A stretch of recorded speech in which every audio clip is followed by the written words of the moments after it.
GFC committee, any GFC idea? Well, there's not much to the agenda except looking at the minutes. We can't vote on yet. We do have a formal presentation. How are you? Really, good to see you. Yeah, always. Charlie has left a copy of the draft audit along with his management letter. If Didn't find it? no. I think you got them. Haven't we sometimes temporarily appointed members We probably have to pull the full IDA together, GFC, CRC. What's that? Yeah. We have to pull the formal meeting together. We can conquer the minutes once we get Mr. Potter here, but if you would like to start your presentation. Sure. And Amanda's gonna pull them up and print them, and we'll have them in just a couple of minutes. Okay, I won't spend much time on the letter. It's basically canned verbiage and with no findings to disclose, other than positive things in terms of there being no disagreements with management. Management didn't consult with other independent auditors on any contentious issues. Really didn't have any contentious issues. So I'll move past this letter and we'll get right into the draft financial statement audit. And the third page in is our draft independent auditor's report. It's our intent to issue a clean opinion. So we'll read out, in our opinion, the financial statements referred to above present fairly in all material respects, changes in financial position, cash flows, balance sheet for the years that ended 2023 and 22.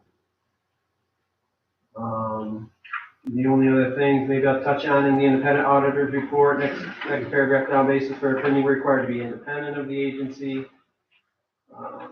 And we are independent of the agency, as independent as we can be in terms of we're working for you and you're going to pay us, hopefully. Responsibilities of management for the financial statements. The financial statements are management's responsibility in terms of fair presentation and disclosures. Our responsibility is to obtain reasonable assurance about whether the statements are free from material misstatement. And in our opinion, again, we believe that that is the case. And then on page 3 of 17, there's just a little blurb about the required supplementary information. That's for management discussion and analysis on pages 4 through 7. Just to basically summarize the information and management's analysis of the financial statements and its business in general. I'm going to skip over that. It's not audited, but we give a in relation to opinion. We basically tie the numbers from here back to the audited financial statements to make sure there's nothing misleading or patently untrue in the MD&A. Page 8 of 17. Now we get into the statement of net position or balance sheet in columnar format with the IDA to the far left and the two subsidiaries, CRC and GFC. Not a lot of activity in the two subs this year. No bond deals. Really, it's just mostly intercompany things. You can see cash. If you look over the total columns, you can see we compare the 2022 columns, or total, excuse me. You can see cash is down and CDs are up because we invested roughly, most of that's because we invested surplus cash into those certificates, and it was built basically a CD ladder going out in 4 or 5 years. So you'll have maturities each year to enhance liquidity.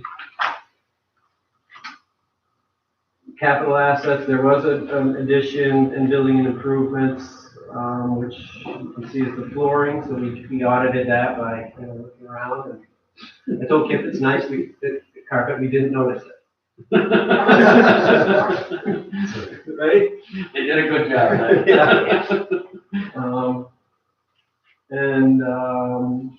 The other big change on the financial statements really has nothing to, in my opinion, really nothing to do with your operation, but we're required to put your share of the pension assets and liabilities. Kip was asking me today what this deferred outflows is, that's kind of under assets or part of assets of 106,000. I was struggling to explain what it is, but basically, the pension valuation date is 3/31/23. This is the New York State pension. And at that point, I think the market, the pension assets were depressed, resulting in a significant increase in your pension liability down here under non-current assets. You can see it was a pension asset last year of 67,709. And when you make an entry, you need another side of the entry. And I believe that that's what that deferred outflow is. It's basically a smoothing effect. Keep the pension fluctuations, they smooth them over a period of time and keep them from wildly fluctuating. But what we're having, the economic conditions with interest rates up and markets all over the place, it still really kind of affects your balance sheet more than anything else. It's essentially out of our control. It's out of your control. And you can see on the next page, I don't know if can we break out the pension separately? Page 13 of 17 talks about deferred outflow under the pension. Yeah, there's a whole, 3 pages of footnotes on it. But basically the actuarial expense, we have to adjust. You make a pension contribution, it's usually around $25,000 a year. And then the actuaries come in and calculate what your actual actuarial expenses, and that was like 50. So we have to adjust that to the actual, and then those go through those balance sheet accounts as well. So on page 9, this is the statement of activities, your income and expenses, again, on your format. So the IDA did have a few charges for services or IDA fees.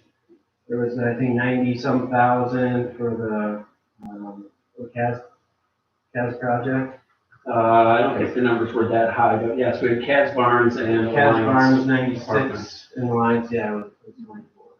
Okay. Something. Okay, yeah, the total project costs, closer to $3 million in Alliance and $12 million in Cats Barnes.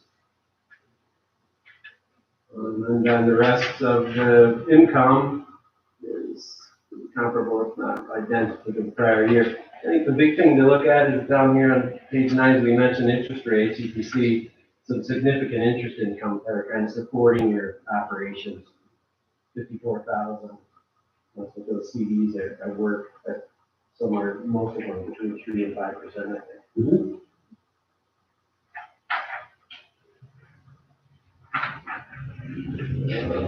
Cash flows, I won't spend a lot of time on that. That just reconciles your accrual basis statements to actual changes in cash. You can see cash flows for investing activities there, maybe a third of the way down the page.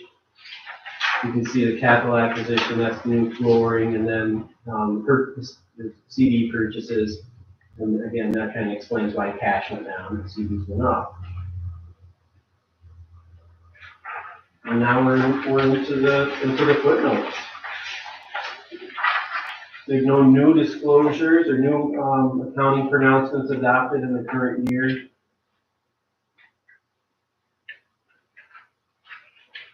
The cash balances in excess of FDIC insurance are collateralized, which we've confirmed, part of our audit. And I'm on page 12, and you can see the pension disclosures. And most of this information comes right out of the New York State financial statements. New York State pension financial statements. You can see it. On page 15, it's just kind of interesting, about halfway down there, that it basically shows it shows the total pension liability of, it's like $232 billion. net position and then the net. And then these numbers come from the letter, these percentages, that's that 0.0000. 8/10,000 Yeah. of 1% is our obligation. That's interesting. And so that nets down to that 177 pension liability, it's your share of that liability.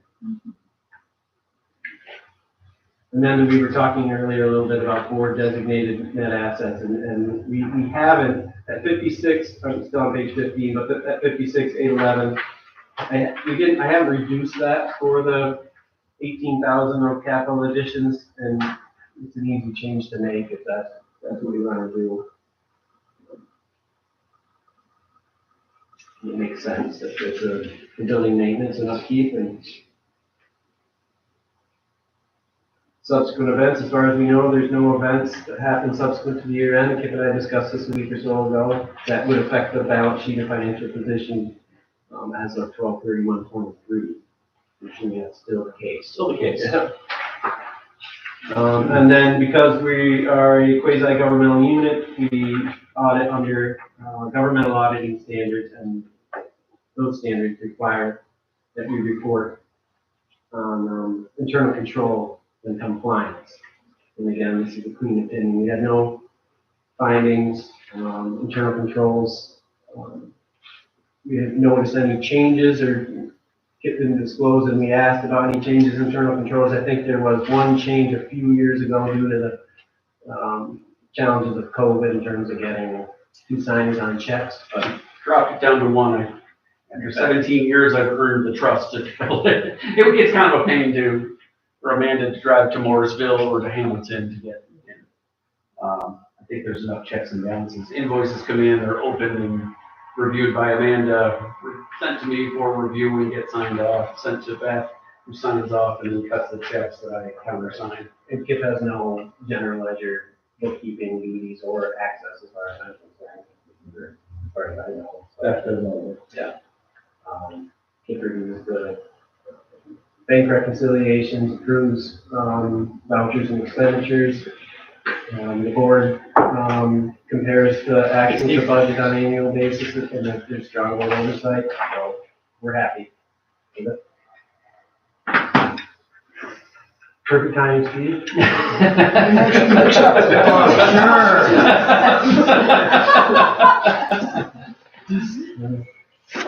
So yeah, that's about it for my presentation, and unless there's any questions, I'd be happy to. Even non-members of the committee, feel free to chime in if you've got questions, comments. Charlie's firm has been doing our audit work since before my time.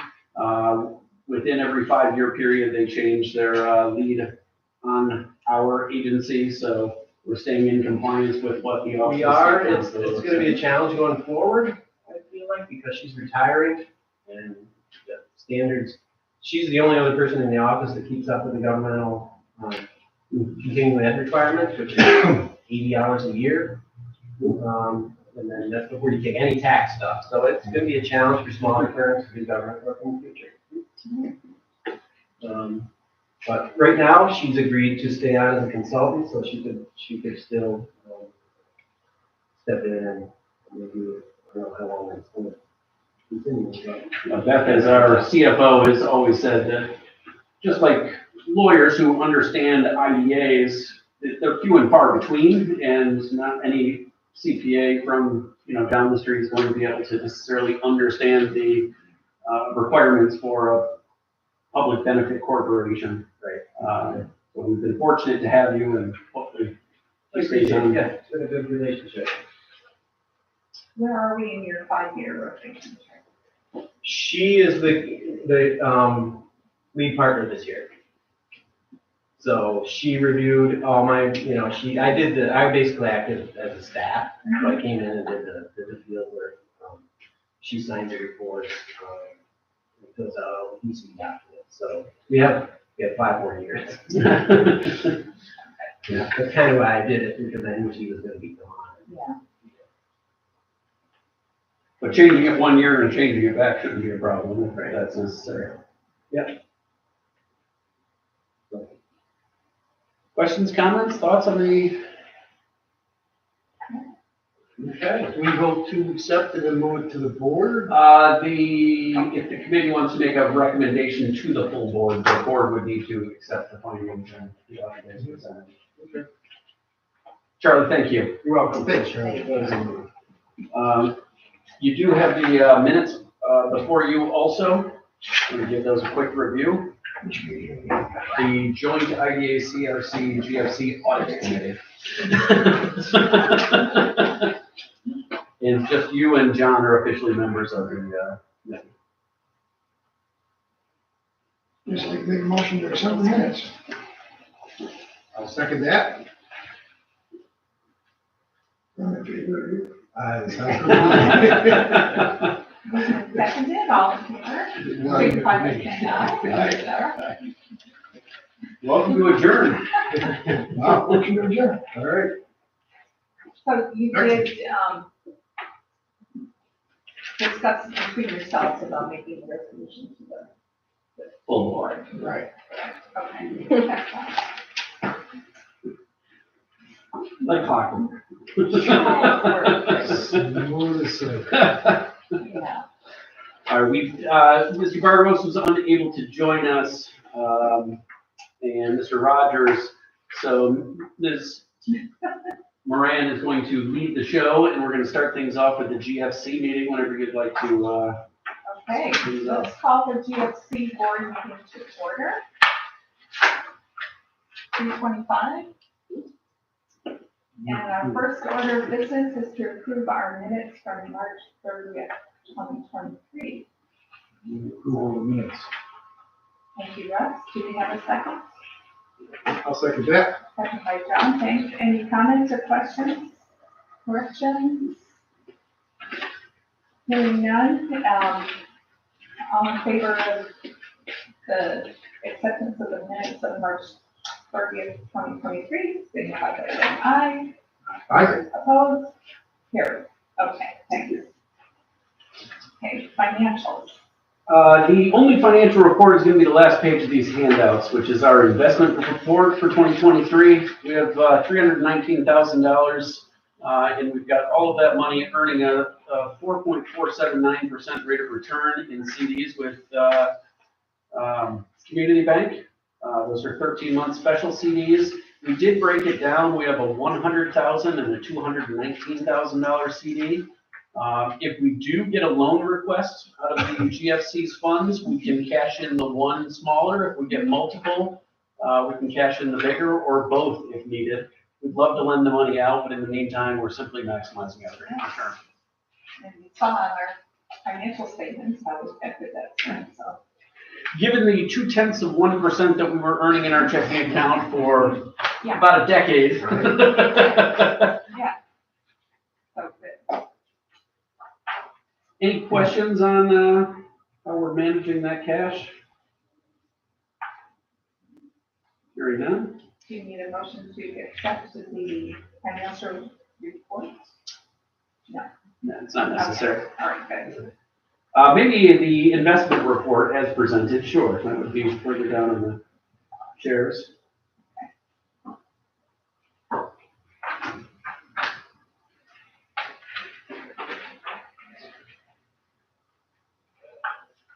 Further down in the chairs. Chair's report, I'm sorry, just the investment report. If I could get a motion to approve the presentation of the investment report. Motion. Okay. Thank you. Do Well, we have a second? this is GFC. Yes, I am on that committee. Yes. Okay, this is a committee. that was the committee. We're going to go backwards, GFC, CRC, and then IDA. Mhm. We've got a motion, any second? Second. Okay. Any other questions? All in favor? Let me just ask a Okay. question. So, it's collateralized, about 250. And you have two CDs. Is each one at 250 or is it total collection? I But as the audit indicated, they do put up the additional insurance or bond or protection. Now, is there any money in that fund out right now, or do we have it all back? We've got it all back at the moment. That money was originated as money at the county. It was program income from a community development block grant with Ferris back in their Morrisville or Munnsville days. It was separated by the county and held in a separate account, and it wasn't being fully utilized. And it was at risk of being swept back by New York State or allocated as grant funding elsewhere. And the county made the decision to defederalize it by giving it for economic development purposes to the IDA's subsidiary, and we plan to use it as part of loan funds available for economic development projects that we still report on to the county. Does that make sense? Yeah. Clear as mud. It's been around. We did lend out originally to Good Nature Brewing Company as a facilitation of their Empire State Development Grant when they first constructed. So we were able to give it to them while they were waiting for ESD's grant funding to get turned around. And we also had a few loans that went out during COVID.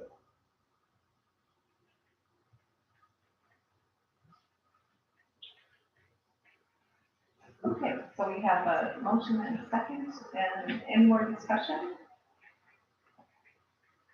Move to- All in favor, signify by saying aye. Aye. Opposed? Carried.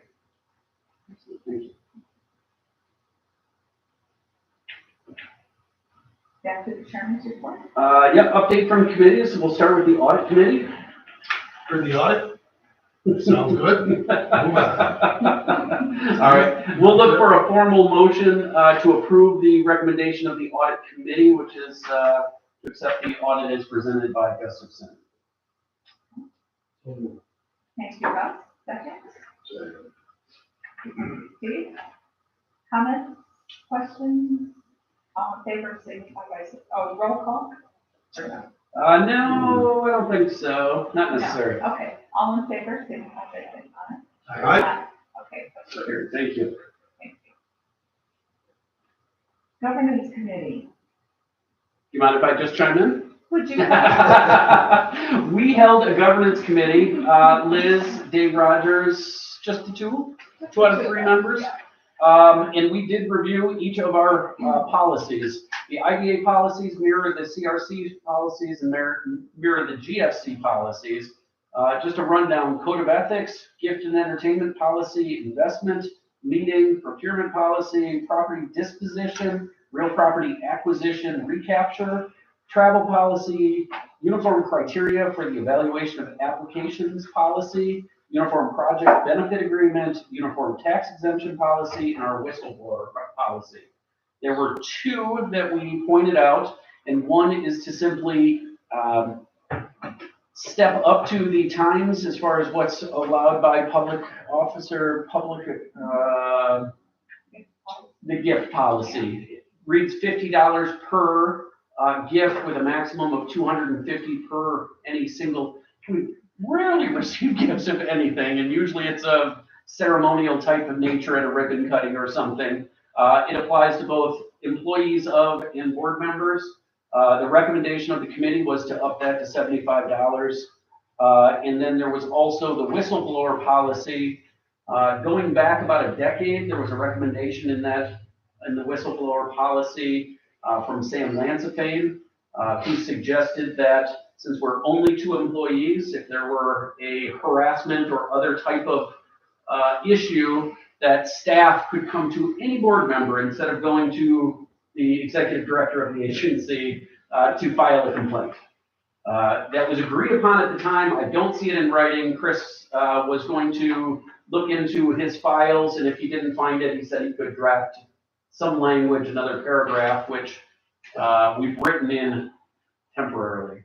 But I guess the recommendation is, besides those 2 updates to those 2 policies, the recommendation from the committee was to readopt all of the policies for the year. Yeah. it was a long meeting. We went through each of them, you know, we did our So- due diligence. And no, I think it's pretty straightforward. So Thank you. we have a motion to accept the recommendation of the governance committee to read out the policies with those two changes. I'll make that motion. Okay, thank you, John. And thank you for your time spent on that. They are available both online and we have hard copies. If anyone else would like to see them, we'll review them online. I'll second it. Thank you, Rob. Okay, further discussion. Okay, all in favor, signify by saying aye. Carried, thanks. All right, the last thing we have is our Paris report information. I've been reviewing that with Charlie. We've been balancing our financials according to the numbers presented in the audited report. And I've worked with Beth. There are two documents in your handouts, which are standard documents at this point. We do report on our operations and accomplishments, and with very little activity in GFC. The first handout is 2023 operations and accomplishments. I need to submit these before the end of the year, or before the end of this month, so we'll be getting them into the system tomorrow. We did talk with about a dozen, over 10 companies, from startups and prospective borrowers and entrepreneurs. We pitched it. We've used KJM, which is Mike Madison, to try to manage and review loans. We've gotten a couple in lately, but we have not extended any loans yet. We have had discussions about possibly being a conduit for land transfer. Two projects that are on the horizon are the Reimagine the Canal in the village of Canastota. They received a $1.5 million grant. There's a 3-acre parcel, and they're trying to get a dense housing development there. They did award it to a company, and that company went bankrupt, unfortunately, so they just put out another RFI, and I think they've got 4 different responses. Where is that? It is on, if you turn on Peterborough into Canastota, under the bridge, and you take a right at former Dunn's, as you go back, there's the reel company that makes the wires, the wire reels for all wire, but on the left, Russ, you might have remembered the brick building that fell down a decade ago? What was that? Joffrey's Onions was back there. Okay. There is a lot, approximately 3 acres, acquired by the county for back taxes, I believe, with frontage on the Erie Canal, where they're trying to have this live, work, play type concept. And the county, Jamie Walsick specifically, did an excellent job putting together a proposal, getting it narrowed down, bringing in consultants, and now it's a question of finding the right developer to put that together. I've been working on that for a while. It's been a number of years. Yeah, I think I was on this board and she was working on that. Yeah. The other is simply the R Park. We've been in a holding pattern on all R Park activities as the county evaluates what they're going to do with the landfill long term. And then the other 4 items are effective cash management of idle cash balances, maintaining internal control and bringing applications before the board within 2 months, staying in compliance with states and regulatory agencies, and a majority of our members have attended 2/3 of the board meetings. I had Amanda look into the number of board meetings attended by members. Last year was kind of an off year, and that I think we had 5 meetings in total. Maybe even 4, yeah. I know like 2 we canceled at the last minute. Yeah, because we couldn't get a quorum. But generally speaking, people are doing a fair job about attending most of the meetings. So, this is 2023, right? This is looking back at what we, Yeah. So I'm not sure which agency, agency it should have been under, but I know that you are working with a number of communities on their applications, the state for. yes. More so with the IDA and IDA primarily, but also the CRC. Is there anything in there about? Yes. CACTA, PCD, ESD, CNY Regional Planning and Development, yes. You know, the GFC being kind of a facilitation organization for grants and loans. So long as it's someplace. Yes. I know that you're working with them, you're on, A lot of committees. a lot of committees and so on, I've been meeting with him and so on, so somewhere that should be recognized and continued. Most definitely. And they are well covered in the other goals. And the next page would be what we're looking at in the year ahead, which again, we're planning to make a pitch to at least 10 companies, hopefully close on at least one loan, preferably more. Work with the county as they solidify their plans and goals with the department, with the landfill. Again, reimagine the canal in the pocket neighborhood concept, working with the village of Hamilton on their New York Forward. And again, I think that presents an opportunity for our loan funds, maintaining internal efficiency, and staying in compliance with state regs. And that last is a review of the, Amanda, the board acknowledgement documents. That board members acknowledge that they've read and understand the mission of the public agency. Mission of the Madison Grant Facilitation Corporation is to promote community and economic development and job creation in Madison County, New York. To realize this mission, the GFC will facilitate the receipt and administration of gifts, grants, loans, or contributions from federal, state, municipal, private, or public legal entities. Such funds will be used to foster community and economic development for the benefit of county residents. Sorry, did we get a formal resolution for Paris? Is there still part of this? Still going. I'm sorry, I thought you said that. Nope. This is part of our performance goals, is the board member acknowledgement. Right, so everybody has one in your package, and we need to find them. You got one? Thank you.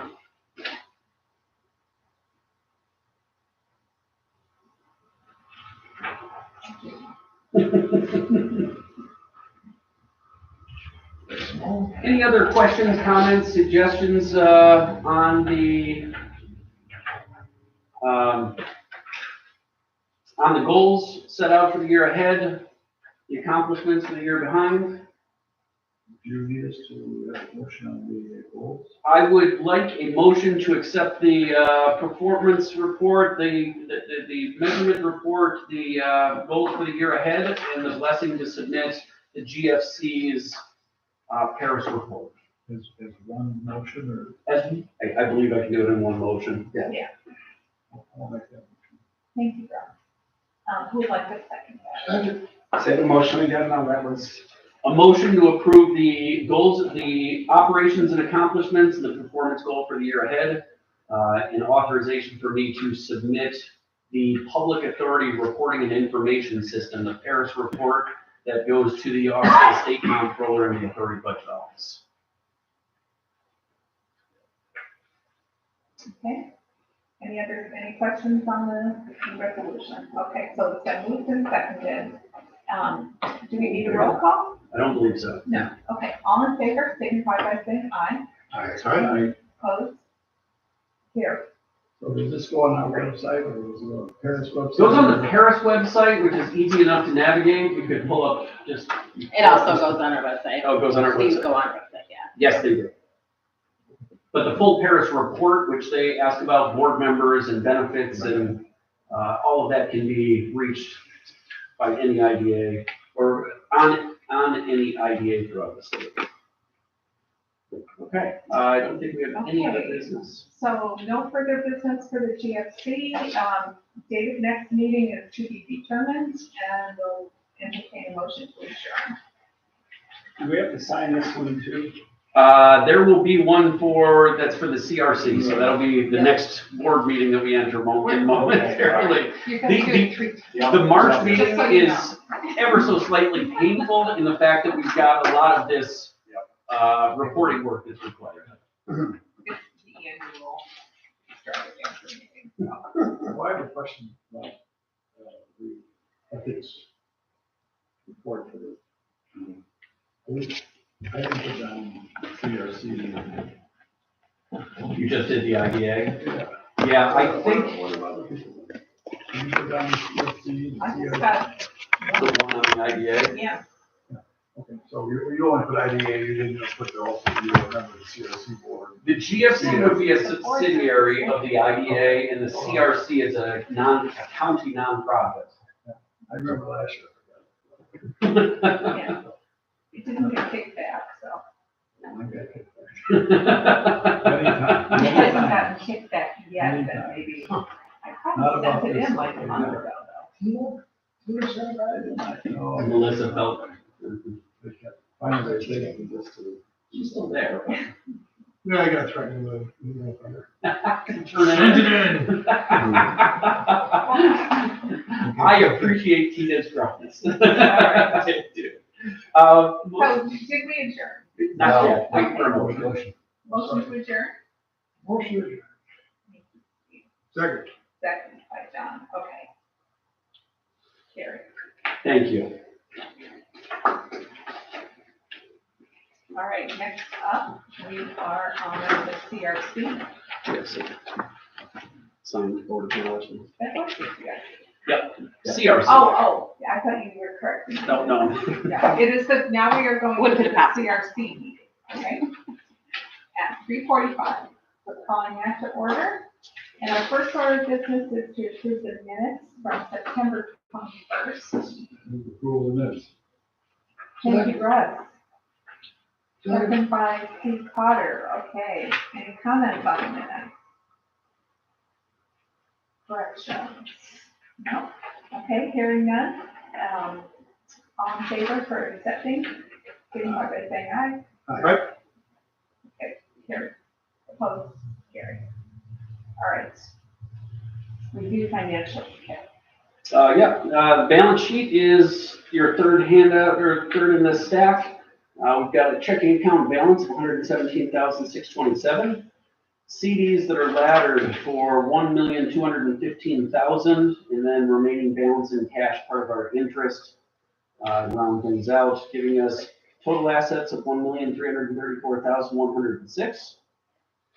And then we have a breakout of board designated funds of $83,436 as part of the commitment to the Morrisville area based on bond financing with the auxiliary court. $9,000, which would be a journal entry after the fact. That is the balance that was paid to CAS Arts. CAS Arts. And then retained earning and net income give us total liabilities and equity that match our assets. Any questions on the balance sheet?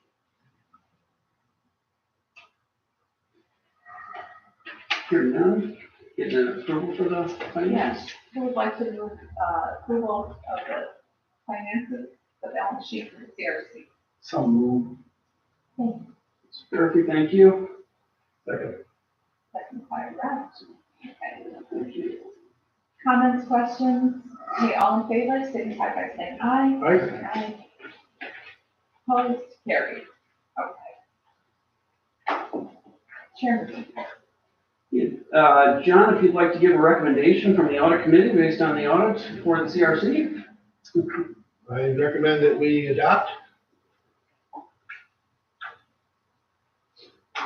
And second. All right. Thank you, committee members. Move to adopt the report of the audit committee. It's been moved and seconded. Any questions? All in favor, signify by saying aye. Aye. Opposed? Hearing none, carried. Thank you. Excellent, thank you. Policies, same recommendations from the governance committee on the two minor adjustments to both the travel or the gift and entertainment and whistleblower policies.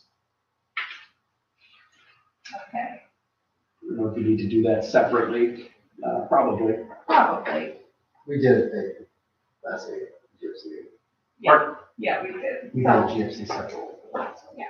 so who would like to move that we accept the recommendation of the governance committee? So move. Thank you, Russ. Second? Second. Second by Mr. Salka. Okay. Any additional comments? This is the same report that we just went over. So all in favor, signify by saying aye.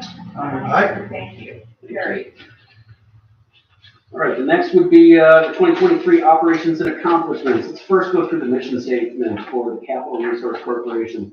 Capital Resource Corporation's mission is to establish and implement sound economic development strategies in order to enhance, among others, the economic vitality of not-for-profit corporations and other entities that undertake projects to improve the overall quality of life of the people of this community. Key to the agency's mission is the creation and retention of job opportunities, diversification and strengthening of the county's economic base, and development of the local economy in a planned, organized, and environmentally compatible manner. Maybe as a first question, any comments about the mission statement? Any suggestions for changes? Hearing none, moving on to the accomplishments. We did receive one application for bond financing. CRC again is the conduit for public facility bond financing primarily. We did receive an application from the Community Memorial Hospital in the village of Hamilton. They are still doing their due diligence. The planning board is meeting today to review that 1,200 square foot addition that is the new construction. Otherwise, it's simply renovation of their existing facilities and investment in new equipment. We expect that they will be coming back to us in the very near future for consideration and potential final approval of their bond finance application. We did, as part of our accomplishments, finalize the last of the installments with CAS Arts. We entered into a contract with the IDA to allow the agency to fulfill its mission. We have been effectively managing our cash in CDs. We work regularly with the county, the chairman, the planning committee, representatives from Working Solutions. We've remained in compliance. Our financial statements were audited and found no deficiencies. We've achieved goals that we set out for the year, and the majority of our board members have made our attendance goals. On the year ahead, we want to identify at least one entity, which we have, specifically Community Memorial Hospital. For us to enter into contracts and services to allow the CRC to achieve its goal of carrying out the agency's mission, which includes the IDA and GFC, Partnership for Community Development, Casanova Area Community Development Association, Ag Economic Development and Cornell Cooperative Extension, and others as needed. We are prepared for and have budgeted for assisting a community development project in the village of Morrisville associated with the board designated funds. We meet regularly with the board chairman and planning committee and others, effectively manage our cash in the years ahead, and maintain internal efficiencies, among others. Any questions, comments about the goals for the year ahead? Nothing emerging out of Morrisville in terms of how they want to use those funds yet. No, but it definitely is on Dave Rogers' mind. He has thought about the greenhouse controlled environmental ag projects that's been on his horizon. There is a town park that Joe Wicks is trying to carry over that was something that was begun by Cliff a couple of years ago. But no, those are kind of out there, and maybe something will come from the auxiliary corporation based on their changes with Nelson Farms. We don't know. And much like we've done with bond financing for Colgate University, it is more of a broader community development. It's not Morrisville State College specific or Morrisville Village specific. It could be used in a multitude of ways that this board will ultimately make decisions on. And there is the performance evaluation that you can review on your own, and I'm happy to answer any questions you guys may have.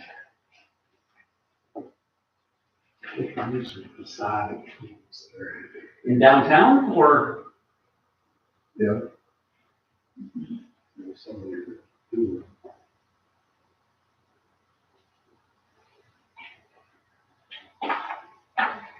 I would like to see them work with the Department of Transportation, which is not insurmountable, to do diagonal parking on their 8-car wide roads that has minimal parallel parking.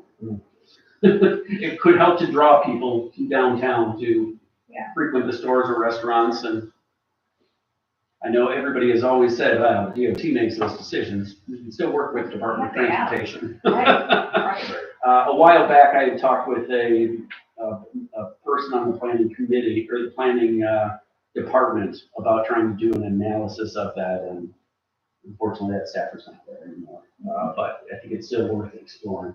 Mhm. And I've taken that note and will actually recommend it as something to consider. What to do with diagonal, the reverse diagonal. The vacuum.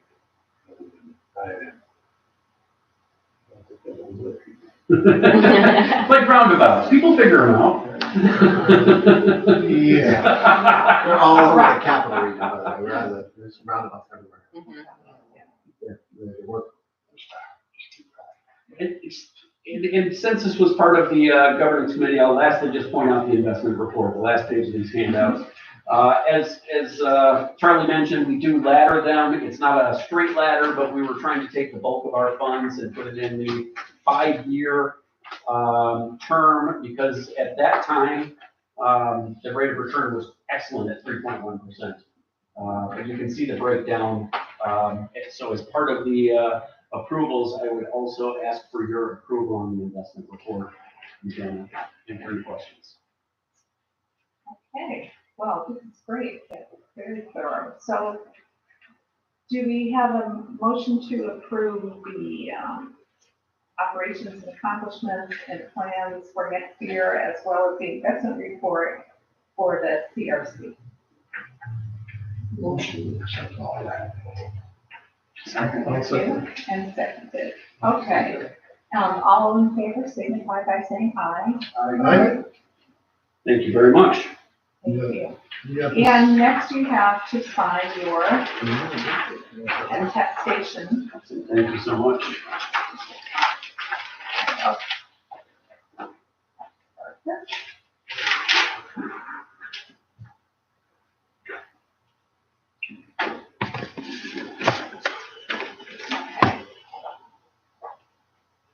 Thank you. Yep, thank you. I don't have any other business for the committee. Let the resolution approved. Harris. That was my understanding. Yeah, it's Yeah. Okay. Then we have no public comments. Our next meeting will be, May is when the next meeting is scheduled. If we are asked by Community Memorial to come together, we will call a meeting together on short notice and determine based on your availability. okay, sounds great. Motion to adjourn. Thanks. Second by John. Okay, we are adjourned. Thank you. And now we can move to our IDA board meeting. Okay. You guys are doing great. It's taken right by here. Okay. So call to order. First, we have the approval of the minutes from January 25th, which was our last meeting. We have this here.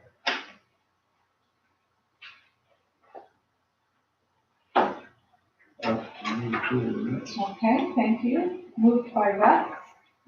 Second by, who else was at this meeting? Let's see. I was there. Steve, okay, Thank second you. by Steve. Questions, comments, corrections? Okay, all in favor, signify by saying aye. Aye. Okay, thank you. Accepted. Review of financials. Yeah. Sure. First order of business is the review of our balance sheet. We have $89,777 in our banking checking account, $8,509 in our payroll, money market of $264,133, and CDs of $680,809, giving us total cash in short-term investments of $1,043,230. We have deferred outflows of $70,272, representing our pension liability. And then our fixed assets, land, building, machinery and equipment, furniture and equipment, less accumulated appreciation. We have total fixed assets of $286,663, giving us total assets of $1,259,621. We have a small amount of accounts payable and other current liabilities, which includes our payroll, accounts payable adjustments. Got a long-term pension liability of $806, giving us total liabilities of $11,099.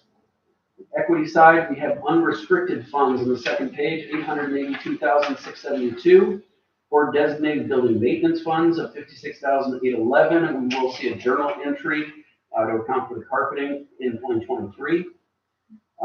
Investment in capital assets, $286,663, retained earnings of $73,193, net income of negative $50,817, giving us total equity of $1,248,522, plus our liabilities equal our assets. Any questions on those financial, on the balance sheets? Hearing none, we'll move on to the revenue appropriation analysis. On the income side, we've got interest and rental of property to both Sandy and Madison County Tourism. Here's a gross profit of $3,509. On the expense side, we have administrative wages and contractual expenses, in addition to our employee benefits, giving us total expenses for the year, January and February, of $54,326, for a net income of negative $50,817. I anticipate that we will receive our check from Madison County very near. I think it's a 2-payment system. I would have thought that would have hit already, but it has not. And then our in-house revenue appropriation analysis that simply shows our column for the budgeted amount, modified budget, which nothing has been modified yet, our revenues received and expenditures, and the percentage remaining. Everything seems to be in order. Our travel is up slightly, but that balances out throughout the year. And on the bottom left-hand corner, we can get a broader snapshot of IDA, GFC, and CRC, both money markets and cash balances. Any questions on the financials? Stuff else. They don't have the IDA. That is correct. Beth, just as an update, has retired as the clerk of the town of Sullivan, comptroller, excuse me. She is in retirement, but has all intentions of staying on with us. She was in today, helping me with Harrison, reviewing the financials and the audit. But she comes in twice a month for 2 to 4 hours each visit. She does a very good job, and she was actually reminiscing that she's been with the IDA for 30 years now, and just going through kind of the history, and her comment was, pat ourselves on the back, that we're a pretty well-oiled machine. We're doing some very good work, and it's light years from where the organization was back in the day. And we do have better deal flow, more consistent, and Well, I didn't realize that's not tourism space. they were at Morrisville State College, and they were renting space here and there. We give them highly subsidized space in which they use 1 cubicle and 1 office. Scott Flaherty was the tourism director for 7 or 8 years after Jim Walter now was probably 10 years. He left that position. He's teaching at OCC as an adjunct professor. And Caitlin is here supposedly on a temporary basis, but I'm sure they're going to appoint her to the full time. I think they had a 6-month trial run. There's been some restructuring on the tourism board, some turnover on their board, which I think has been a very good thing. So they have one office basically. An office and a cubicle. They have 2 employees, Elise Allen and, yep. Just gonna ask that. Mhm. She does the marketing end of things, and I think it's good. And that's I think so, too. Lynch? Lynch. I mean, it was fine to be at Morrisville because they had their tourism program, and so active, but she's still involved. She passed away. Yeah. I understand that. Anyway, I didn't realize that. Yeah, now they've been with us a year and a half. I'm sorry if I haven't informed the board that, but yes. Sandy was in the building before us and we've been subleasing. It's been longer than a year and a half, right? With Scott? Or with Kate? Caitlin's been here 6 months and Scott was here a Couple year. years. 3 years, I was going on 3 years. They work from home a lot more often. Yeah, they're not here full time. It's not something Well, we they were in regularly. California for a little while. Yeah, In the in the building building, yeah. I was in. Yeah. Anyway. We think it's good to be able to everybody help. goes around. It's a good. Oh, yeah.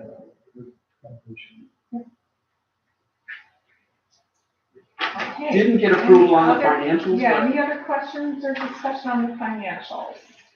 Okay, we have a motion to approve the financials as presented. Okay. Second? Thank you. All in favor, signify by saying aye. Aye. Carried. Thank you. Okay. updates from That's committees. our agenda. Oh, yes, let's hear. John, we're gonna put you on the hot spot again. Any report from the audit committee? Only that we have adopted the 2023 audit. Looked clean and the board unanimously approved it. And the committee recommends to the board for their approval. Right. Thank you, John. That too. Okay, so we need a motion to accept the recommendation of the audit committee regarding the 2023 audit. So, who would like? John, gotcha? Yes. Mr. That, Potter. second by Mr. Potter. Okay, all in favor, signify by saying aye. Aye. Carried. Thank you. Might I also recommend that the board consider appointing Mr. Durfee, as I think previously we had, what did I say earlier? Was it Chris Dugan that was on the, or Jack Romagnoli? Yeah. Essentially, I don't think we've got you serving on a committee yet, and if you wouldn't mind joining the audit, is the easiest committee in that it meets once a year to review the audit, and that usually occurs amongst all of the board members. If you want to suffer more, we can put you on the governance committee also. Excellent, we appreciate your willingness to serve. You usually get free lunch on here. Yeah, that's right. Once a year. That's right. But you're always welcome to join us for a governance Appoint committee. him. Probably should have. Yeah, let's have a Okay. motion. Yeah, who would like to I'll make nominate? that motion. Okay, Okay. Mr. Falca, nominating second. This is what's coming. Mr. Potter. All in favor, signify by saying aye. Aye. It's unanimous. Thank you so much. Okay. Governance committee, same recommendation on the policies reviewed. Any comments or, in the gift and entertainment and whistleblower policy adjustments? Hearing no comments, point your attention to the IDA operations and accomplishments, which has a little more meat. I'll start with the mission of the Madison County IDA is to establish and implement sound economic development strategies in order to enhance the economic vitality of Madison County's businesses, industries, communities, and citizens, leading to an overall better quality of life. Key to the agency's mission is creation and retention of job opportunities, diversification and strengthening of Madison County's economic base, and developing the local economy in a planned, organized, and environmentally compatible manner. Any comments or suggested revisions or additions to the mission statement? Hearing none, the operations and accomplishments. Last year, we were able to close on the Alliance Apartment Building, which is the adaptive reuse of the Lake Street Schoolhouse in Chittenango. I presented photos of some of their progress. They've got half of the units completed and are finishing construction on the rest. It's roughly a $3 million capital investment. The property was vacant, and the pilot, based on taxable status date, will start with school taxes this year and village and town and county starting in 2025. The Kaz Barnes project actually has another piece that we'll touch on momentarily, but that is a proposed development of 4 two-story apartment building, 16 units each for a total of 64 units. It's a $12.8 million estimated capital investment. 70 temporary construction jobs. It's really not focused on full-time, but they expect to have a manager engineer in place. Will really help with the housing shortage in the village of Cazenovia and throughout Madison County. We're helping with both sales and mortgage reporting tax. The sales tax is what I wanted to touch on, and we'll formally address it under the executive director's report, but their sales tax benefit expires at the end of this year. They haven't started construction yet. They're asking for an extension at the end of 2025.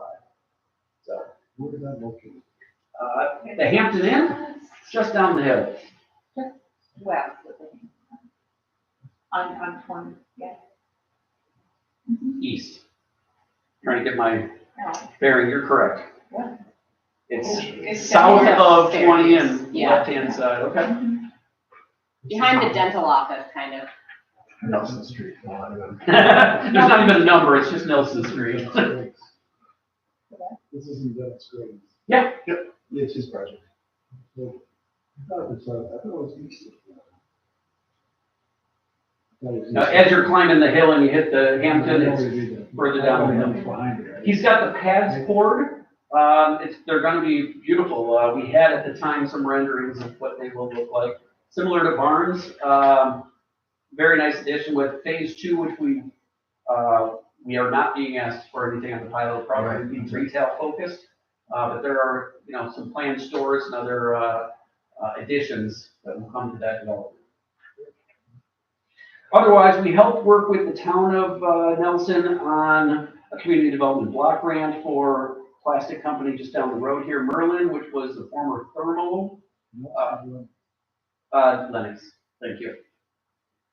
CARES Act funding, we worked with the county. We helped 20 different businesses there. I've been co-chair on the downtown revitalization for the city of Oneida, co-chair of the smaller New York Forward, which is a DRI mini for the village of Hamilton. We, again, hope to use some of our county loan funds and potentially GFC loan funds there. And I expect to be appointed, again, as I am a member of the Regional Economic Development Council. Since I'm one of 2 Madison County-based members, I get to serve as co-chair on most of these DRI type initiatives. There has been a $4.5 million New York Forward award to the village of Canastota. And they anticipate we've had one kickoff meeting and they're still trying to appoint a local planning committee. All very good things. We try to promote our business parks. Are you involved in helping Chittenden put together a plan? I haven't yet, and they just had an election and they've got a new mayor. I haven't met Lou, I don't know him at all. But the previous mayor, Elizabeth Valmartin, I did walk the downtown, talked about the program, emphasized the importance of finding that private investment to really leverage the state's investment. A little bit of a hurdle just looking at municipal projects versus, That's all I was curious. yeah. The planning committee, I believe, or the planning department recently held a meeting. And I think that was just days before the election. So I don't know how that changes things, but marketing our business parks at the local and national level. There is a site and building database, really a greenfield and shovel-ready business parks and available land. Very impressive interactive update to that website that's been sponsored by CNY Regional Planning Development and National Grid. We have answered and continue to chase down leads, which have just become more abundant with Micron on our horizon. We have helped to engage last year a Micron community engagement meeting with a focus on planning and zoning. We did complete the transfer of land for the Boxing Hall of Fame. And here, Russ, continue to work with local economic development resources, CRC, GFC. Ongoing communications with local startups, maintaining. Amanda does a good job of keeping our website updated as needed. I attend supervisors and committee meetings like planning as needed and monthly for reporting when it comes to planning. serve on the committee for the RLF, participate in numerous boards. Solid waste. I did for a number of years with Jim Zecca. Amy Miller, I think, did a fantastic job, but I have not been involved in probably 3 or 4 years, but I used to attend their meetings on a monthly basis. Especially with what's going on lately, I have not. I don't know if you've learned that Amy Miller has resigned from her position, unfortunately, but there was an article in the front page of the Dispatch today. They're evaluating their options. Any questions on the accomplishments in the year ahead, anything that should be added, or any questions you have of what I'm reporting on? I just wonder how you do it all. We've been, I think just time in the job helps. Like, you know the right people to contact. Yeah. Like, we've got a meeting tomorrow afternoon because Ray Brothers Barbecue would like access to municipal water. They had to truck in water in their wells. They dug 3. Is there any cooperation from town of Madison on that yet? Town of Madison is coming together for the meeting. Joe Wicks from Eden, because Ray's Barbecue is in Eden. Mosher's plans to build a new farm stand right next door to Ray's Barbecue, closer to Madison. We'll have some kitchen equipment where they can do some value added, but should be great exposure for selling more produce because they're kind of out of the way. They also acquired Arnie's, the old Pete and Toppers in Sherrill, where they're going to be able to sell more produce to a broader market. So I think it'll be very good for their, the sale of their farm goods. Oh, they did? The deal closed, from what I understand. Where are they, where's Motors going? Yes. If you pass going towards, it's literally the next lot on your right, just beyond the corner. There's a pile of hard fill that sits there now, but right next to it is Obnoxious. it is on 20. That's correct. And you said they're also going at where Arnie's on? Yeah, I'm under the impression Where was that Arnie's? Was that the one on 5? Group 5 between Right in front of the restaurant. Sherrill and Oneida Castle. Yeah. It's in Sherrill. Next to the old Colossio's, which is now Pizza. Yield Pizza Hut. The old pizza? I would describe people like, we're between the former Rusty Rail and the Utica School of Commerce, neither of which are still there. I know. Steve, do you just sell sweet corn, or do you have Just really basically soup and sell a few other things, but you do sell? yeah, but it's just a real minor. Just an unmanned. Till I retire. It's a really good sweet corn, though. I go to Green Lakes. What's gonna happen when you retire? You're gonna take it over? I don't think my sons will continue it. We do it more for neighbor relations, I think, than anything else, Our time probably could be spent better elsewhere, than that.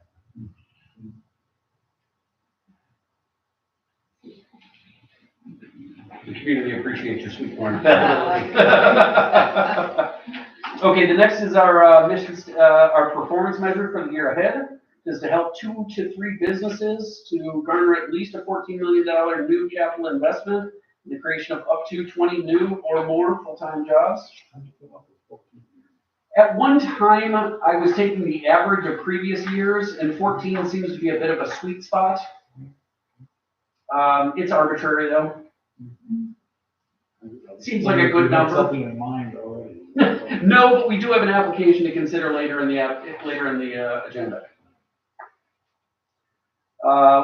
Again, a lot of these are following the accomplishments for last year, but continue to work on the Oneida DRI along with the New York Forward in Hamilton and the co-chair of Canastoga's New York Forward. We'll coordinate with the Village of Casnovia and community leadership on the repurposing of Casnovia College. Staying in close communication with Empire State Development, knowing that any future user very well could and probably will seek out some sort of grant assistance, and we don't know what that user is, but there is EDA money that we help to direct CACTA and Dave Botar. They secured $225,000 to study the market and look at opportunities on how to repurpose and reuse the school and its properties. So the commitment now with New York State Police is 2 years. for now.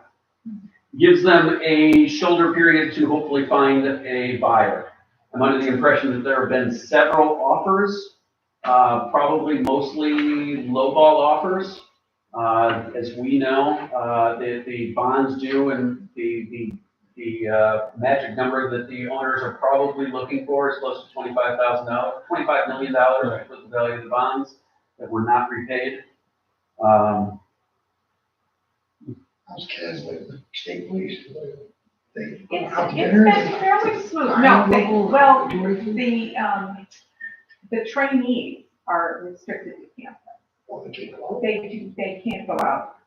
But with the staff and, trainers, do go out a bit. But, so, yeah, we're not seeing a lot of impact locally. Couple hundred guys to get out of the night. No, Moving it up. Yeah. no, apparently hear they're them. pretty restricted. Do you hear them in the morning working out? Yes. There's like, Boot camp? yes, Yeah, no, you can hear them. I was a little, Wow.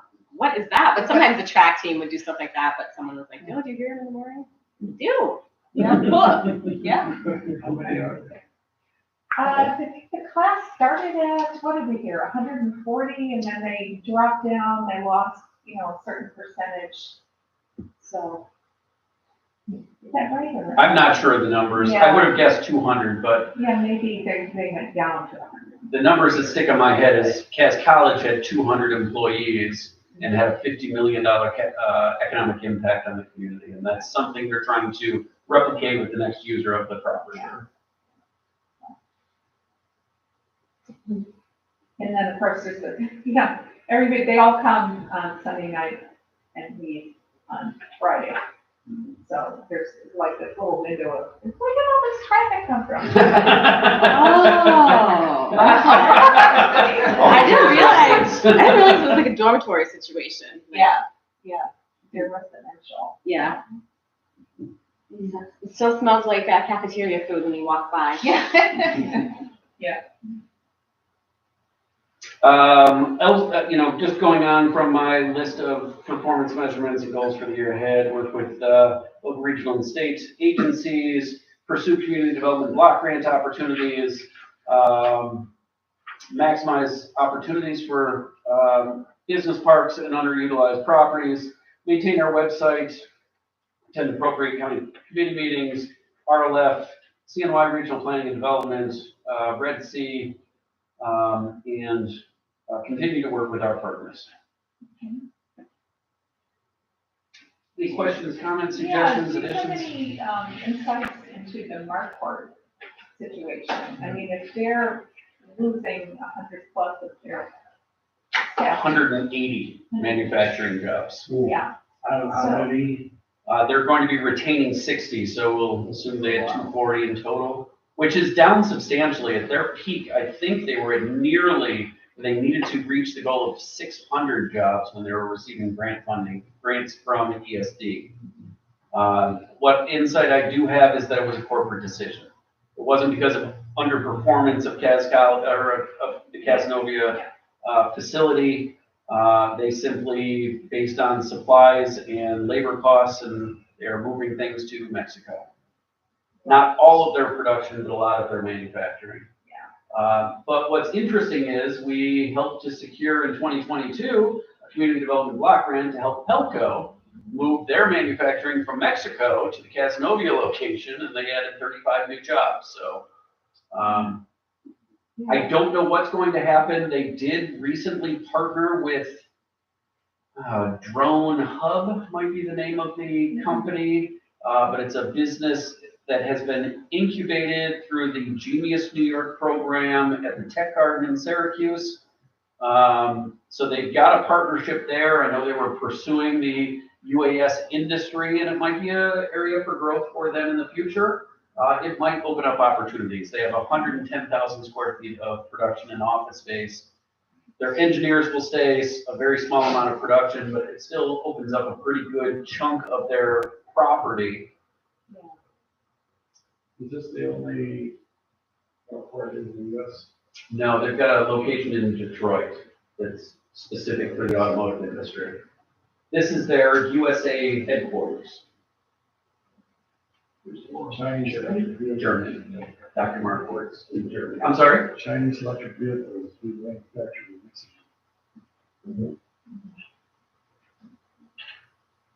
Yeah, not to get us off track, but I was just wondering when you're thinking about, there may be some opportunity to tap against the existing industrial park then, depending on how much part uses their space. So. We have been in touch with Glenn Trush and Joe Lewis, who's the chair of the town of Nelson's Economic Development Committee, which might just be one person on the committee, but he's chair. But just pursuing, could we, we've had several meetings with ESD and others looking at the FAST New York program, which is trying to get sites shovel ready. Track B in that funding could be for bringing in engineers and architects to look at land, look at the cost of extending infrastructure. So we haven't pulled the trigger. There's no grant applications, but I know CAPTA is willing to write those grants should they pursue it. The heavy lift will be a 50% match that's required through the New York State grant funding, which I don't think we've fully convinced Glenn Trush to make that investment yet, but he does have more land up there to give. Yeah. Consider that for now. And he farms it. He says he gets great clover off of that land that's further up from, there's not a wetland, but I think there's a. So, in the things to do this year. Can't remember the name of it, but the PCD's involved with it, they go with WISE. Yes. The hub is the business incubator associated with PCD. But there's a Rural Equity Group. rural equity. Are you involved in that? Yes, I serve, Is that out here? it's, I think, encompassed in continue to work with partner agencies like the PCD and CAPTA. So If you'd like me to single out and, I think it looks good. Yeah. I mean, that's part of the, whether you call it the rural equity group or you include WISE in some way. I think that's useful. It's quite active. it is. They've been doing a road show, in which they've gone to 8 different libraries. City of Oneida, I think, was the biggest turnout. And they do have a woman entrepreneur leadership type program coming up at the Mansion House. I mean, I like the idea that they're doing a women entrepreneur, that they have guys involved and so on. I think that's something. So I will add another goal of active participation in the rural equity group and to help encourage entrepreneurial development and the, I don't know why it stands for, women in something entrepreneurs, science and engineering. It sounds right. It sounds right. It is. I think it's worthy. Yeah. Excellent. I will add that. Yeah. Good comments. If no other suggestions, I could ask you to review the performance evaluation of the board, and if you could sign a affirmation that we've reviewed the mission statement, that you understand your roles. So we need only the last sheet, which is only half of it. That'll work. Sure. Yeah.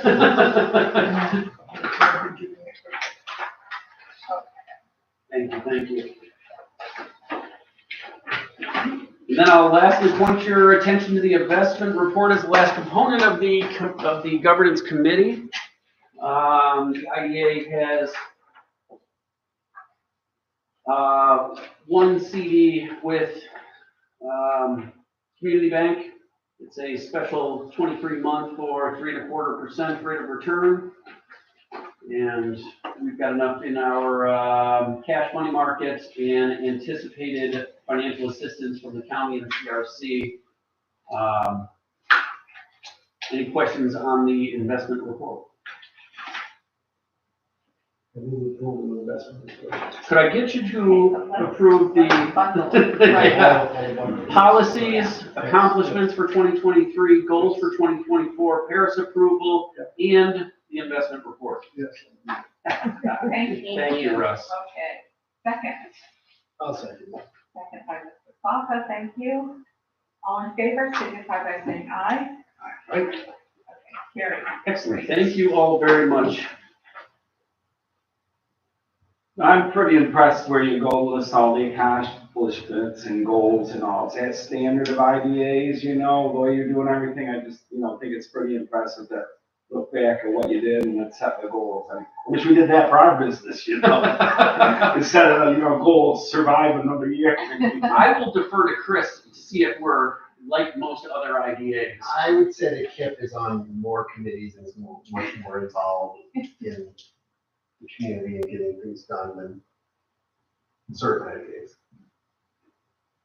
IDAs. I know my Anyone ever? a lot of, when I was brought on, they were adamant that they wanted You're me the to greatest. It was a great job. work with the ag economic development and look at southern Madison County that doesn't have a whole lot of opportunities and to be more involved in the community as a whole.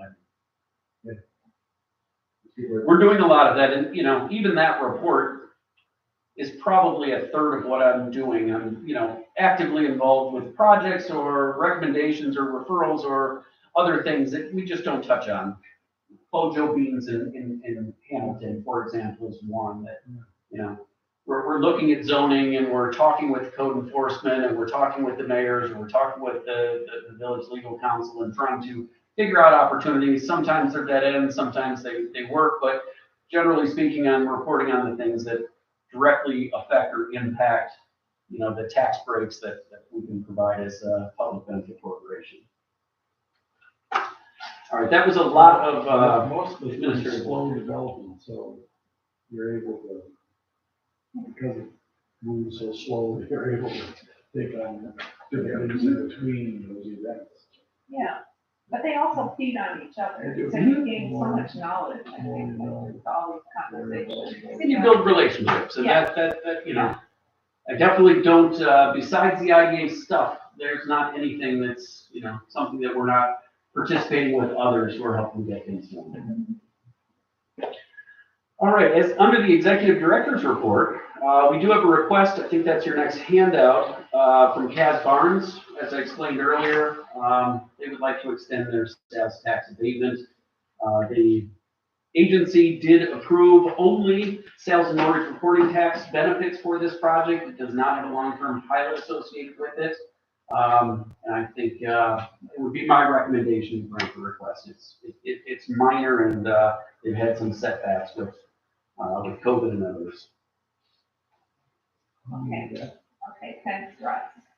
So Russ moved that we approve that request to extend the previously authorized sales tax benefit with no change, but just to extend the debt. That is correct. Okay. And there is a resolution. No, yeah, there is a resolution. Let's do that formally. Well, let's pass it around and then you can second it. I've got it. You wrote it, all right. So resolution approving the delivery of agency revised sales tax documents for Kaz Barnes LLC. That's the ST60 that we filed with New York State Tax and Finance. It would authorize us to engage Hobson Russ to submit that paperwork. Yeah, the only thing I would add is Exhibit A is a request letter from Kaz Barnes. We always, if anybody asks you, we have to include it already. So have it on record. Okay, so Russ moved this resolution for adoption. Anything else, Chris, that you want to say to explain that? Not on this one. It's pretty simple. It's just extending it to the end of next year. Okay. We have a second? Sure. Second? Roll call vote on this one. Potter? Yep, roll call votes. Potter? Yes. Solka? Aye. Laura? Yes. Durfee? Yes. Moran? Yes. Motion carried. Thank you. I think I read somewhere, they're supposed to keep track of their savings on the sales tax. We based on our Paris reports, I send out a survey to, and usually follow up because we don't always get things back, but we ask them about their project, about their sales and mortgage reporting tax benefits. On the sales tax front, we have them submit to us ST 340s, which they submit to Tax and Finance. It states the amount, and then I compare those numbers against the ST 60, which is what the board authorized. If they exceed it, we have to be the police and get that money back from them.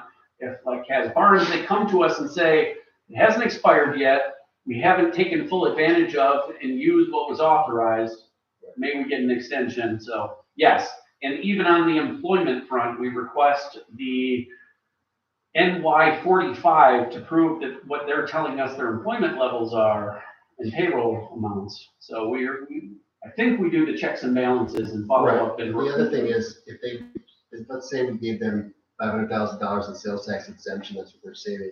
They can come back to us and say, we're at 450, we have to do more of a project, we have a bigger sales tax exemption.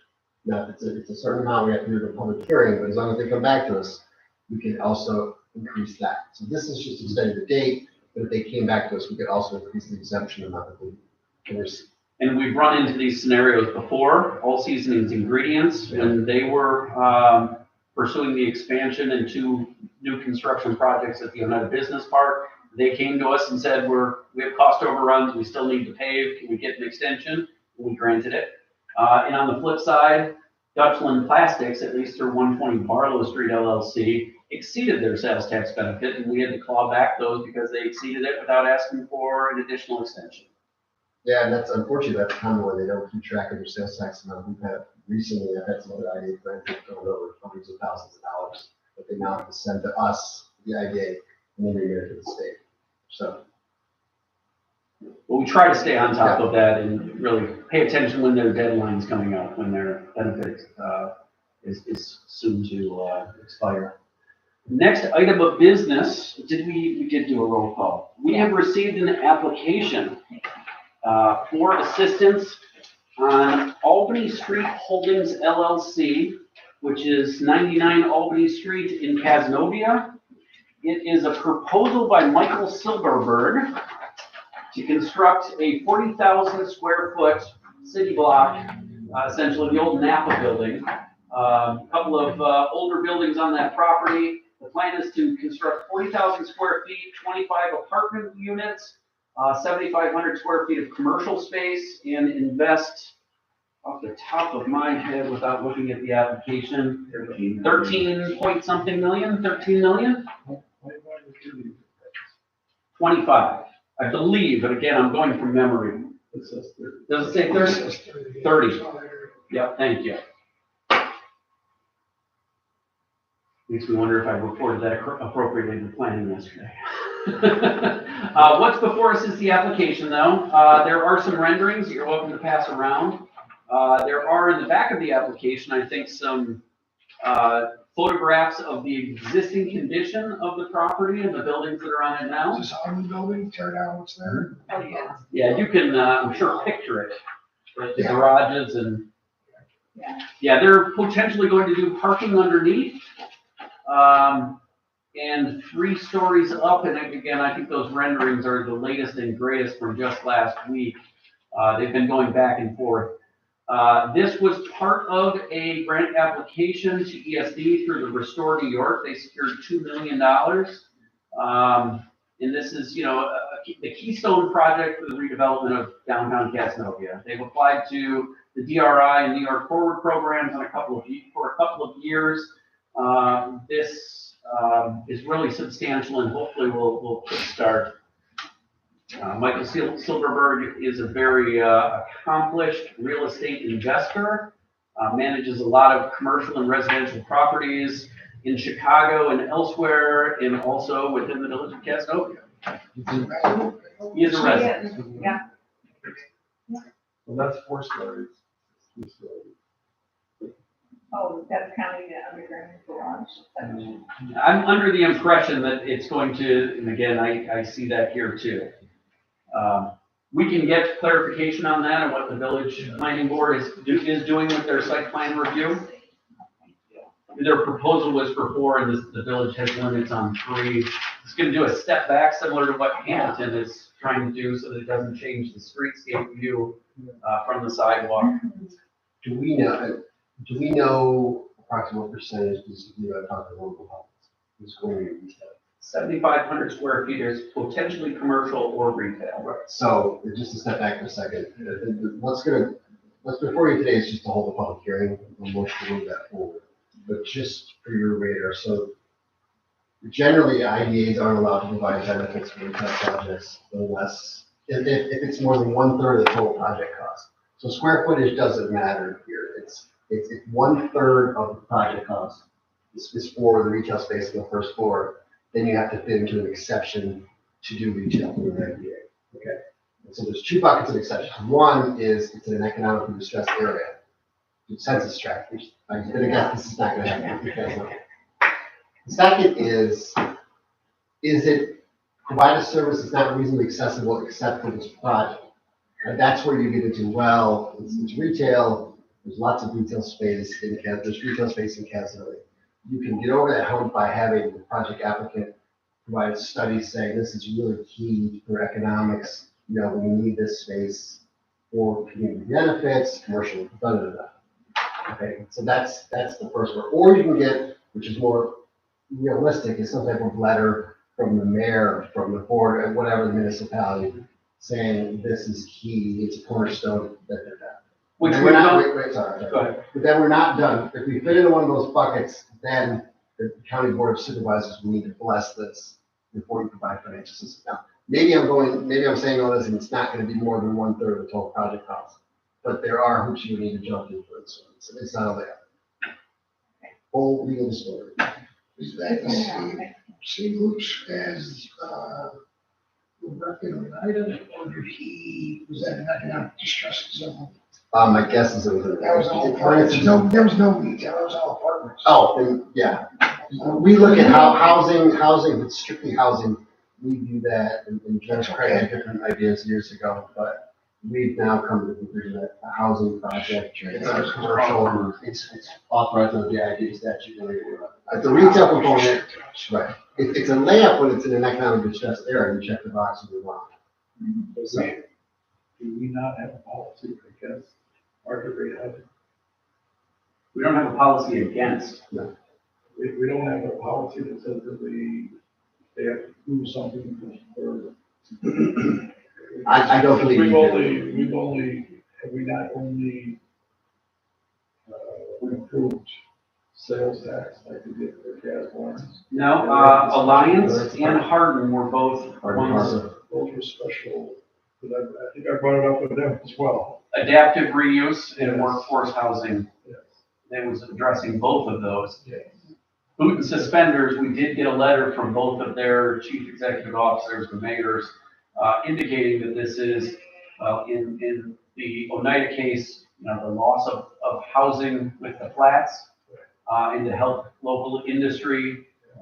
We have, I think, a strong letter from Oneida Healthcare, also encouraging the project, and we did get probably a comment on the public hearing from the school district.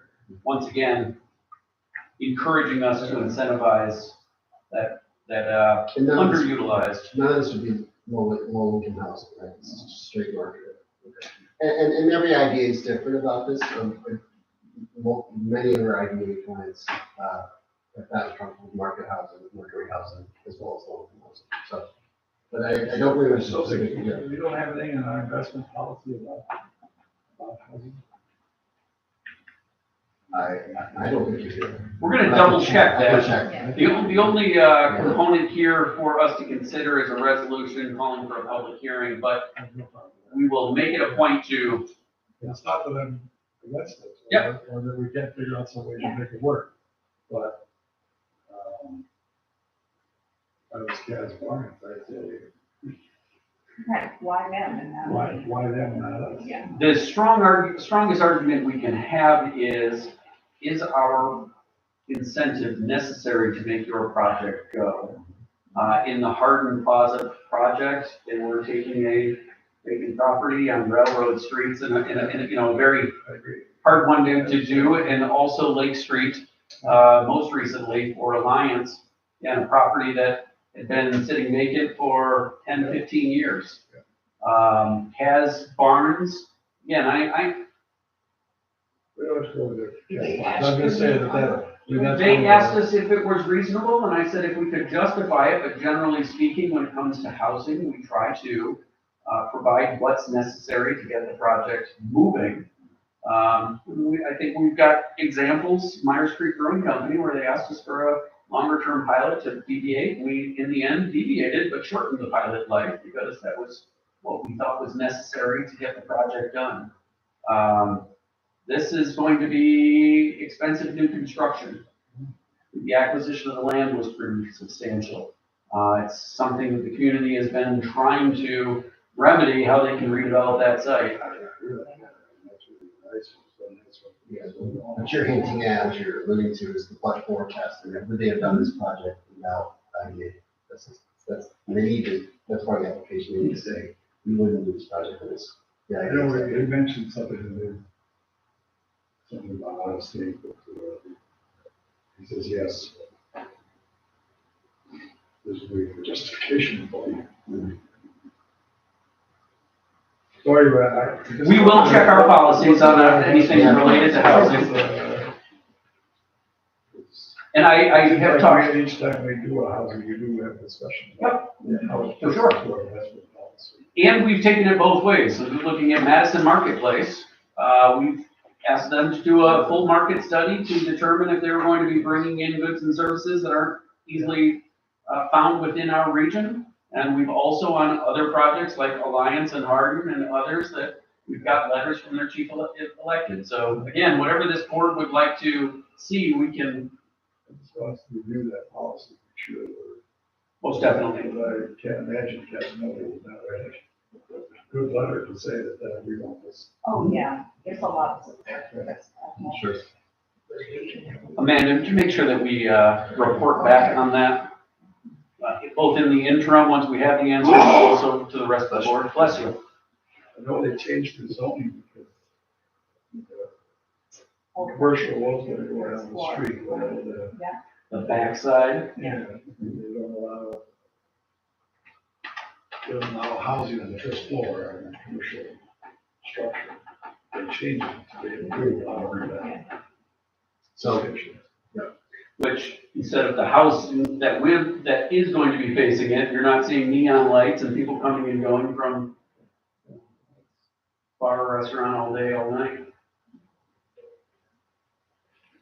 Okay. What is like our role is something being feasible, responsible, you know? We look at a project and say it's not feasible. Do we look at that at all? Because the other apartments, you know, they're spending the same amount of money and they're having 60 units. This one here, they're spending the same amount of money and they only have 30 units. And I just wonder the whole feasibility, you know, they're gonna have to get an awful lot of rent for their apartments. Do we as a board look at that at all, you know, when, you know, we're determining these things, saying there's no way in hell this project's ever gonna pan out, you know?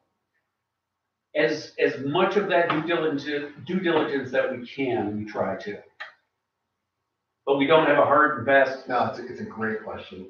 So we usually don't dip our toes in too much into whether or not it's actually gonna pay off. We have to make a determination of whether or not we can give them financial assistance. If they can justify that they need Right. it.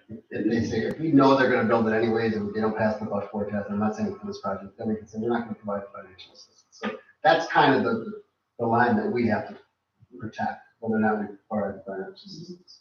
We don't get any of those financials or Right. projections of rent And ultimately, they could sue us, for, if we deny financial assistance. We handle that as our firm, multiple times with litigation that happens.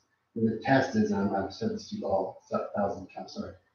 I'm sure George has as well, it's arbitrary and capricious. Did you make an arbitrary and capricious decision by saying, no company, we're not gonna give you sales tax exemption, we're not gonna give you a pilot?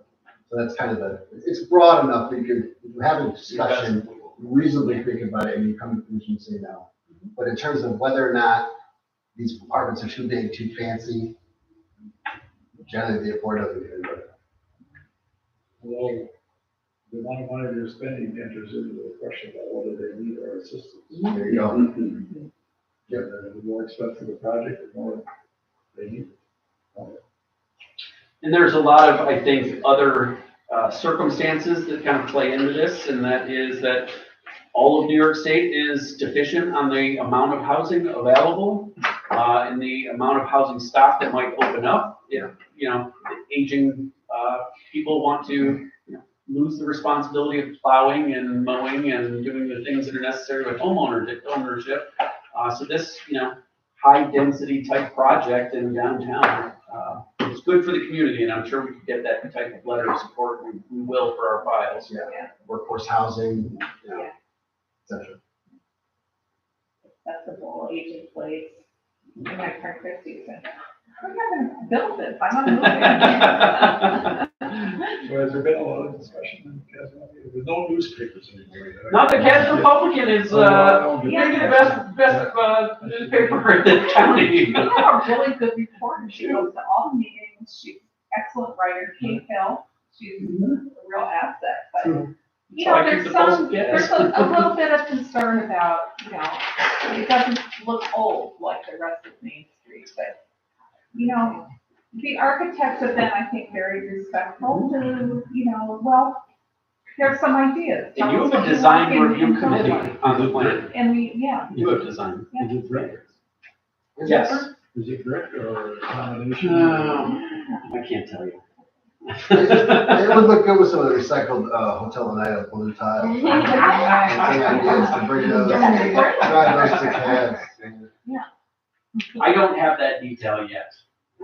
But again, the Village of Casanova does have design standards, as does the city of Oneida, on what can and can't be built, especially in their downtowns. If there's not further discussion, we do have a public hearing resolution before you. Yes.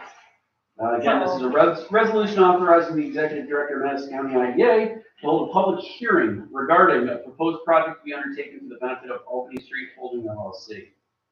We do hold this, or will hold this, in the village hall. We will invite the school district, the county, the town, and the village, along with the general public. We post it in the legal newspaper, in the legal section of the paper. And I personally call and talk with each of the taxing entities so that they understand what the project is, what it entails, what the cost benefit looks like. We invite them to either make a comment on the record in writing, or to attend the meeting and ask questions of the applicant. Right way to do it. Yeah. Okay, who would like to move the resolution for adoption? This is just a resolution I to will establish the public resolution hearing. for adoption. Okay. Second. Second by John, okay. Second by Steve. Yeah, sorry. Motion the second. Roll call if there's not further discussion. Potter? Aye. Solka? Aye. Laura? Aye. Durfee? Yes. Moran? Yeah. Motion carried. Thank you. I did have a question about the real property tax. They're proposing a 5-year, 50% and then a 10-year each year. Our standard uniform tax exemption policy. Yeah, we have not, though we have had housing projects with just sales and mortgage reporting tax. We've also had housing with pilots in harder to accomplish projects, and those have all been 10-year. The other item Did we on, already do this resolution? yes, we did. For Cas Myers, we did that resolution. Uh, Yeah, all right. So we do have a situation with Johnson Brothers Lumber. If you guys recall, they purchased roughly a 2-acre parcel up on Bouvier Road, adjacent to the landfill. And they were utilizing the waste heat coming off the landfill gas to energy facility. So the county's landfill was capturing methane. At one time they were flaring it. They partnered with Waste Management, put in a Caterpillar engine to convert that methane into electricity, which fed into the grid. Methane doesn't burn efficiently like natural gas, so it produces roughly half power electricity. The other half is a byproduct, which was heat. And we used that as, they put out an RFP, and Johnson Brothers said, hey, we'd like to come up and build drying kilns. Give us a sustainable way of cutting fresh green trees, blocking them, and kiln drying them. The system at the landfill had been faltering to a point where they shut it down. Waste Management came in and said, we have a long-term agreement. We will pay out the county to break it early. The building that we have constructed will get to the county, and we're taking our Caterpillar engine and taking it elsewhere. So there is no waste heat being produced, therefore the kilns aren't being run. Also during this period of time, Johnson Brothers Lumber has, I think, operating under their third generation, just health issues with some owners, and the children have made the determination that they are going to sell the business. We have shown the property in Casnovia to other prospective businesses. They don't have a buyer yet. They have divested some of their equipment. They are still selling some of the lumber that's on. They've got a skeleton crew at best. The question is, since they're not operating the landfill, their Bouvier Road facility, and I talked with the chairman about this before, and his recommendation was write a formal letter, let them know it, give them a notice if the board agrees that we're considering terminating the pilot agreement, just due to the fact that they're not operating their facilities out of no fault of their own. We've already passed the taxable status date of March 1st, so it's not like we're in a big rush, and the notification, I think, would be the appropriate path to go down versus just simply making some sort of blanket decision. And again, it's our fiduciary responsibility if people aren't making their capital investment or keeping their jobs that they've promised. And And they're the title owner to the 1 acre, 2 acre. to the 2 acre lot. Yeah. And we have first right of refusal to get back. The land, that's a very good question. I have some recollection. Just, But I I mean, think- if they're gonna cancel the pilot, they're gonna sell this 2 acre parcel to somebody, they don't want it anymore, unless the new business wants it. Yeah.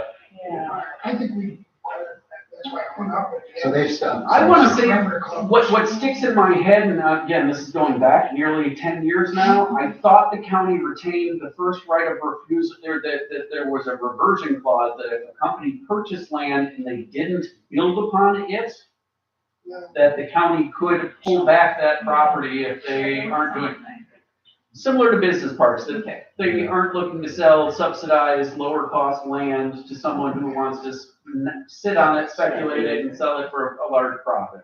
But I'm assuming they haven't made their pilot payments at all, right? They've been making their pilot. They have. And even if the tile painted down, it would only be based on, there's nothing there, it's a 2 acre big I don't think that parcel, they've it's not changed really it. worth. It's still assessed at over $1 million, and the That should pilot change. benefit is approximately $20,000 a year. Could they apply for a reassessment? Get Probably. Assessed to 50,000 or some nominal number of what 2 acres of dump is worth. I mean, you could send a letter saying, we're constantly canceling the pilot, but also you could say you have an extra job requirements, which I assume they haven't met. That's all right. That's often the Yep. you have to say. If you don't do the job, then return the pilot. But did you say the building was the county's, or, I'm not familiar with the property, there's a building on it. They've got a building on it, and they have kilns on it. The metal building, as I recall. Yep. It's something Not cheap, very not big. insulated. No, but it's For 20, 30 feet tall. every 20 by 40 or something. Yeah, big garage bay doors that they can bring in forklifts and. It's nice, but it's not a massive structure. Well, it seems the appropriate thing to do is send them Yeah. that you rather comply and see where it shakes out. Yep. And get a formal response from them, and then pursue corrective action. And let me know if you want, I mean, we have tons of these letters. If you want people that doesn't, have your job. Excellent. I will lean on you on that. No worries. Everybody's in agreement on that. We don't need a formal Sure. resolution, but any action would require, we'd want to formally document that. Yeah. But, and I think that's the end of my report. Okay, So let me just, I just go through Thank you. Always keep Sorry track. about that. No, no. I'm late. Thank you. He has two different descriptions. On the Albany Street? Yes. Okay. So, By the number of units. the number of Yeah. units, yeah, and the size. So on page 4, he has a description. Then on the CE-1, Cost benefit. he has another description, 25 units. So that's where the, It says approximately on one of them. approximately 25, yeah. Yeah, The other one says approximately 30. Yeah. But that's where the. but still, it should be. Discrepancy. Yeah, I'm Yeah. sure that's what they have to say. And I'm trying to hear you guys, are we saying that, it sounds at the public hearing, I think you nailed down correctly in terms of units, and is it not 3 stories, or we don't know? I'm getting clarification. Yeah, from the great, developer. just, Yep. I'll circle back to you on that.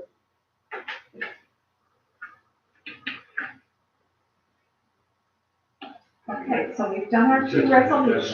Yeah, I know. I think now we're skipping the Rogers report. Yeah, just We're going briefly into executive session, or, let me just cover the last thing. I mentioned at the last meeting that we've got the carpet done.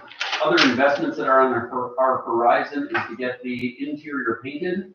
On an $8,000 investment, we've gone out to bid for it and have nailed down someone who's going to do it this summer. We are looking at the cubicles that are 40+ years old, and we're going to upgrade those. It's about a $17,000 investment on state bid, and some new chairs for our conference room. Again, under state bid through Mike Hall at Office Environmental Consulting in Oneida.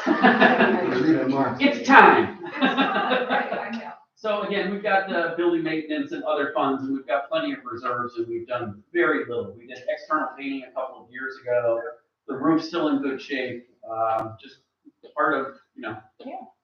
and as Beth said, as our CFO said, you guys spend so very little. You know, it's time, it's time. Change the wall. So Yeah, just, I would like to, The wallpaper. wallpaper, the women's room has wallpaper in the It's men's peeling room, off, and yeah. the women's room is peeling off. It's bad. dated. Yeah.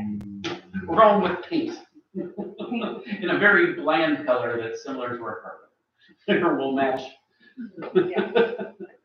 Yes, so, there's no disagreement with that. Chris, help me, can we adjourn this meeting and then go into executive session? Yeah, for advice of and I counsel? think I know what executive session is about. Yeah. I'm happy to wait till next month, this has been an extremely long meeting, I know that the members. I'm good for about 10 more minutes before I head back to you. Yeah, so it's Postpone the discussion? Let's close. perfectly fine, It's okay with you? absolutely, Okay, absolutely. all right, thank you. Sure. But maybe we'll meet again on May 16th unless If something not comes earlier. up earlier, right? I'd like to thank everyone for their patience. The March meeting is always painful. Not painful, but just, it's long. Yes, there's a lot to get through, but you did a great job. You did a great job. Yeah.